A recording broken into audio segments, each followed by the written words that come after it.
আসসালামু আলাইকুম। আমি মোহাম্মদ সিফাত ইবনে কামাল সাউথ কোরিয়া থেকে বলছি। তো আমি আমার ফেসবুক পেজে একটি পোস্ট করেছিলাম যে আপনাদের যদি কোনো জিজ্ঞাসা থাকে আপনারা সেটা কমেন্ট বক্সে লিখতে পারেন এবং আমি ইনশাল্লাহ সেগুলো নিয়ে আপনাদেরকে উত্তর দিব।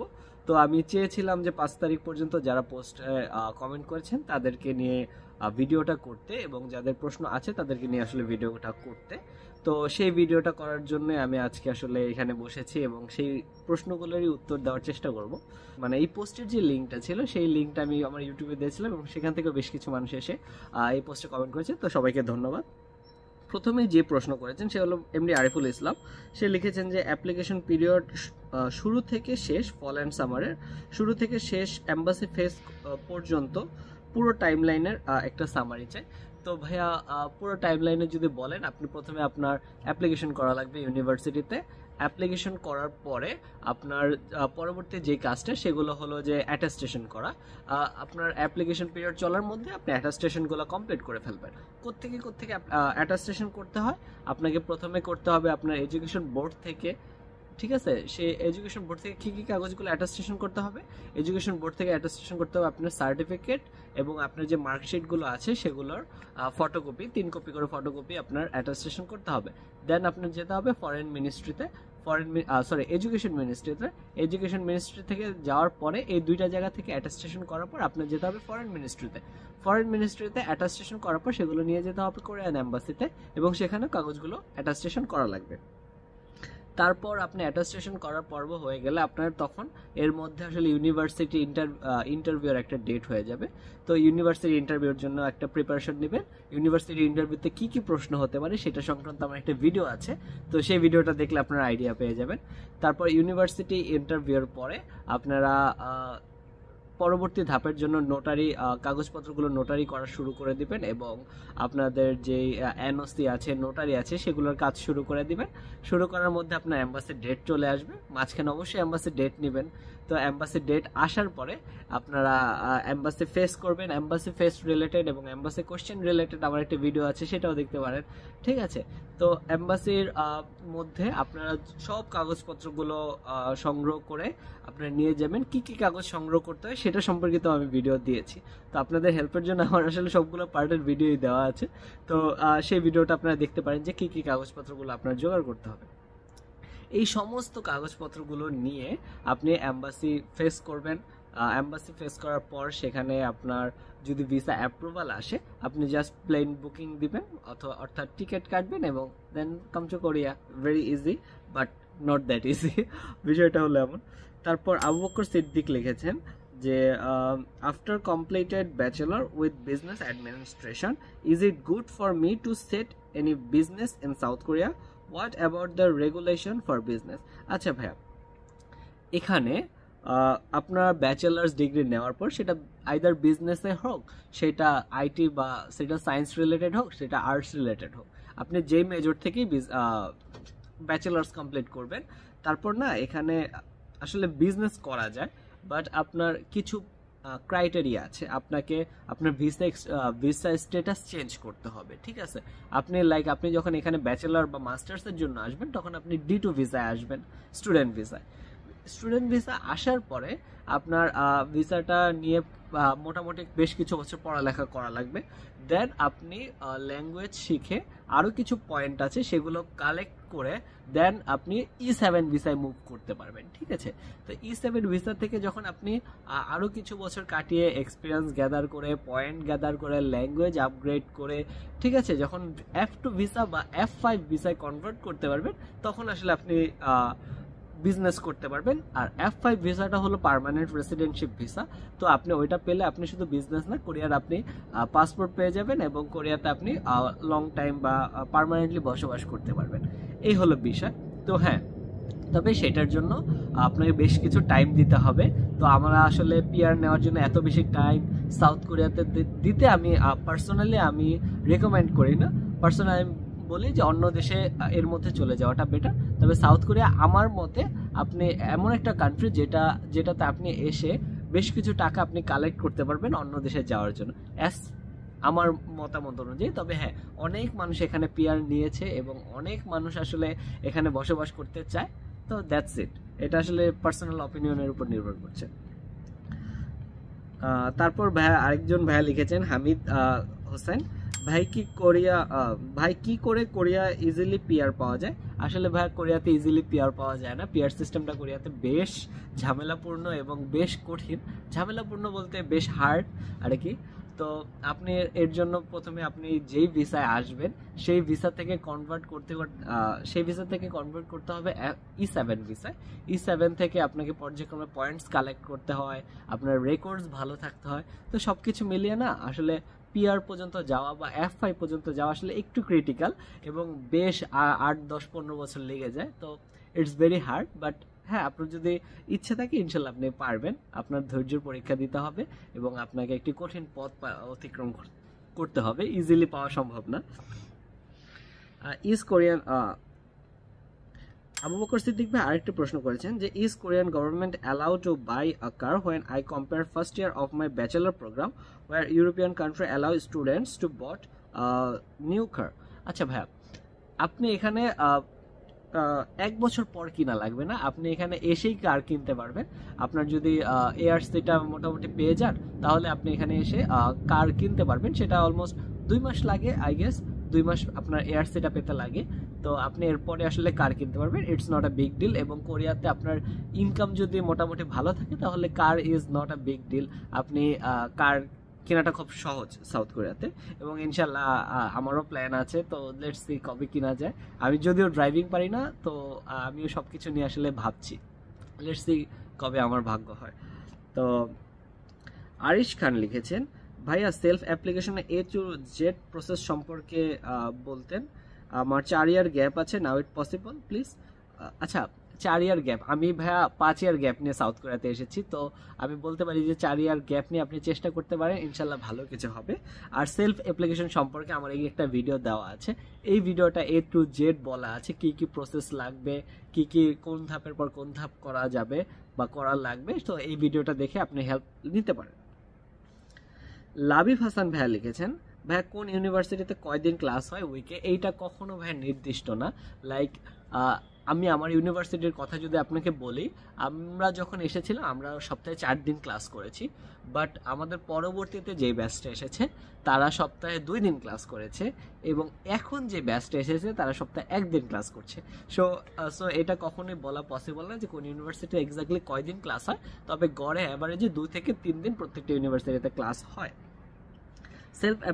বিনতে রহমান আলো আপু লিখেছেন, সেলফ অ্যাপ্লিকেশন প্রসেস সম্পর্কে জানতে চাই। সেলফ অ্যাপ্লিকেশন প্রসেস নিয়ে আমার একটা ভিডিও দেওয়া আছে, আবারও বললাম, সেটা আপনারা দেখে নিতে পারেন।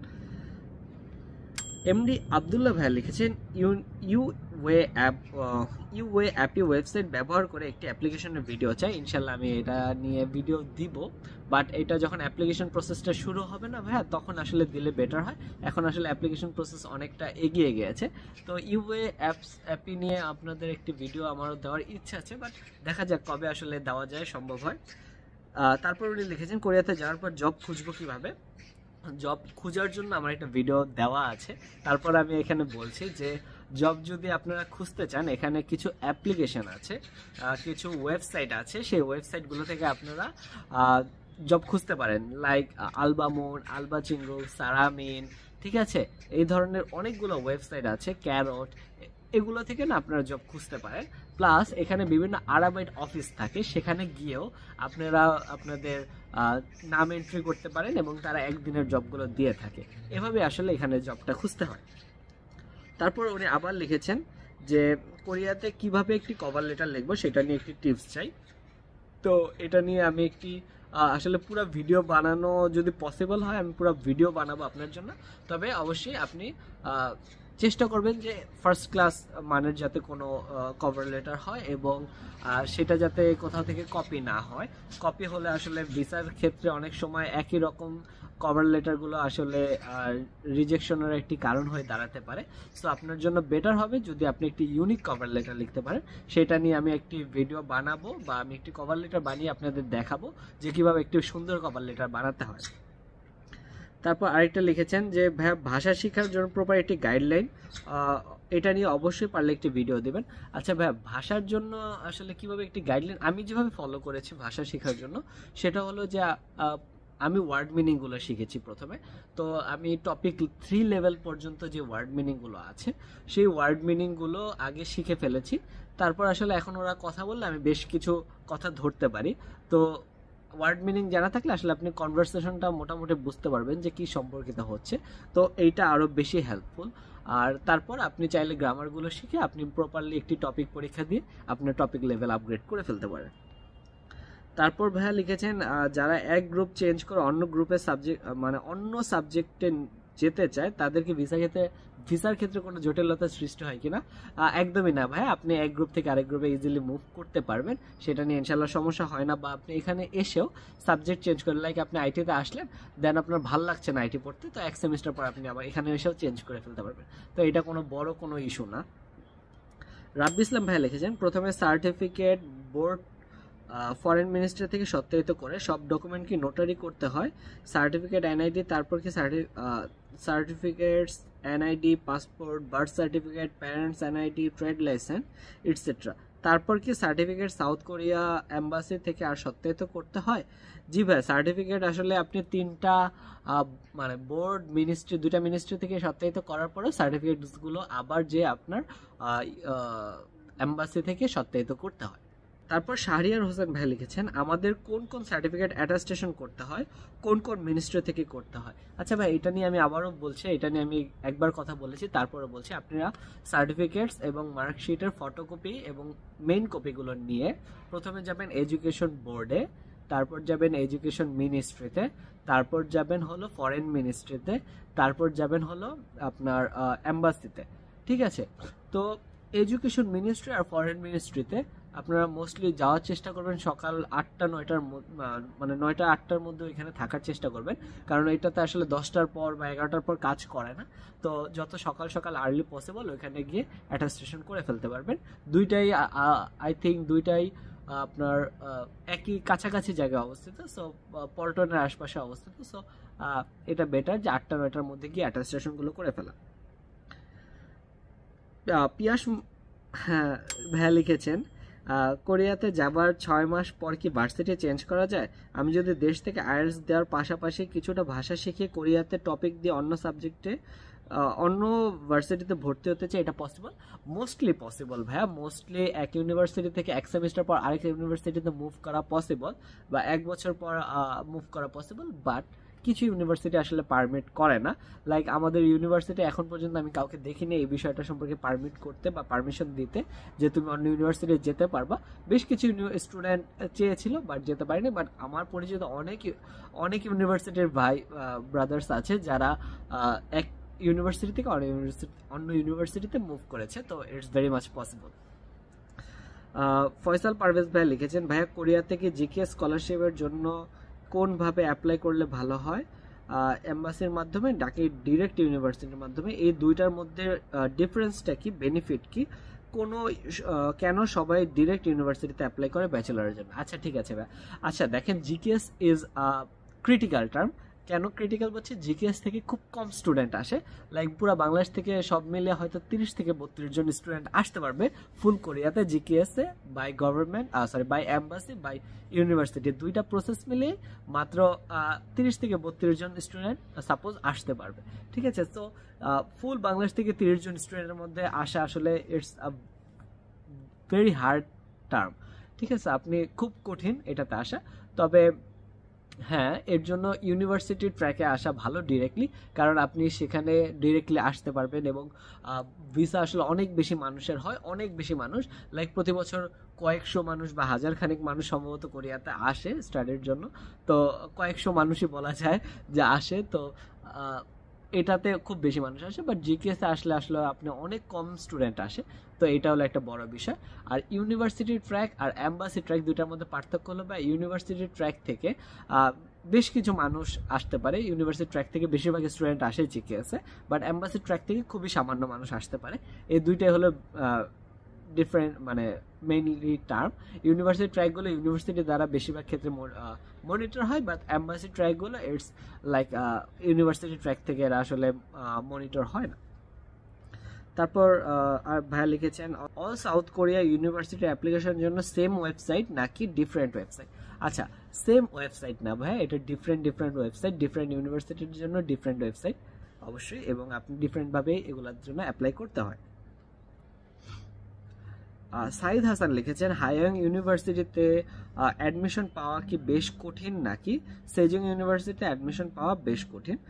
আসলে ভাই অ্যাডমিশন পাওয়া বেশি কঠিন, কোনটা থেকে কোনটা বেশি হার্ড এটা তো এক্স্যাক্টলি বলা যাবে না, তবে আপনার ব্যাকগ্রাউন্ডের উপরে আসলে আপনার নির্ভর করে, আর ওদের স্টুডেন্ট কি পরিমাণ স্টুডেন্ট নিবে সেইটার উপরে আসলে নির্ভর করে যে কীরকম হার্ড হবে বা কীরকম ইজি হবে। মেয়েদের জন্য বেস্ট জবগুলো কি কি, মেয়েদের ইজিলি জব পাওয়ার জন্য কি কি অভিজ্ঞতা বা যোগ্যতা প্রয়োজন? এখানে সবচেয়ে বেশি যে যোগ্যতাটা প্রয়োজন, অভিজ্ঞতাটার থেকেও যে যোগ্যতাটা প্রয়োজন সেটা হলো ল্যাঙ্গুয়েজ। আপনার ল্যাঙ্গুয়েজ আছে তো আপনার যোগ্যতা আছে সাউথ কোরিয়াতে। আর মেয়েদের জন্য আসলে আই গেস মেয়েদের জন্য রেস্টুরেন্ট জবগুলো আই প্রেফার, যে বেশি কমফোর্টেবল, যে সার্ভিং করাটা এটা বেশি কমফোর্টেবল, বাকি কাজগুলো আসলে মোটামুটি হার্ড হয়ে থাকে। এমনি আশিক ভাইয়া লিখেছেন, সায়েন্সের গ্রুপ থেকে বিজনেসে বা আর্টসে যেতে চাইলে ভিসা হওয়ার চান্স পসিবিলিটি কি? ভিসা হওয়ার পসিবিলিটি আছে, এটার জন্য তেমন কোনো একটা সমস্যা হয় না। এডুকেশন সিস্টেমে পাস বা ফেল মার্ক অ্যাভারেজ পড়াশোনা করে কি পাস করা যায় কিনা? আচ্ছা ভাইয়া, পাস করাটা এখানে নট আ বিগ ডিল, কারণ এখানে আপনার অ্যাসাইনমেন্টের উপর মার্কস থাকে, অ্যাটেন্ডেন্সের উপর মার্কস থাকে, এই মার্কসগুলো দিয়ে মোটামুটি মার্কস উঠে যায়। তারপর আপনার এই পরীক্ষা দিয়ে আসলে পাস করাটা খুব বেশি কঠিন না, খুব মোটামুটি সহজে বলা যায়।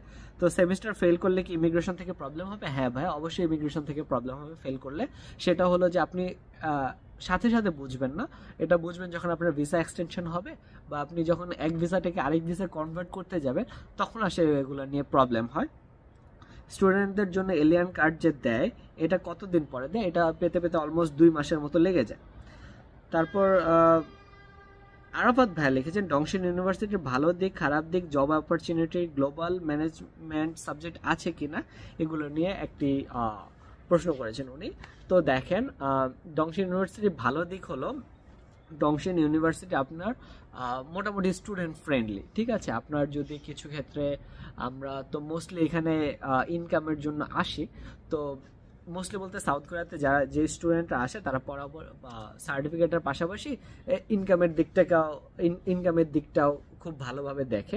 তো যেহেতু আমাদের প্রধান ফোকাস থাকে ইনকাম করা, সেই তুলনায় ডংশন ইউনিভার্সিটির ক্লাস কম হওয়ার কারণে আমরা আসলে ওই দিকটায় ফোকাস করতে পারি, ঠিক আছে। এটা হলো ভালো দিক। খারাপ দিক যদি বলতে চান, আই প্রেফার যে মানে আমি যেটা ফিল করেছি, ডংশন ইউনিভার্সিটিতে 1 বছরের বেশি সময় আমি পড়েছি বা পড়ছি এখনো। তো ডংশন ইউনিভার্সিটিতে প্রচুর পরিমাণে নেপাল স্টুডেন্টস আছে।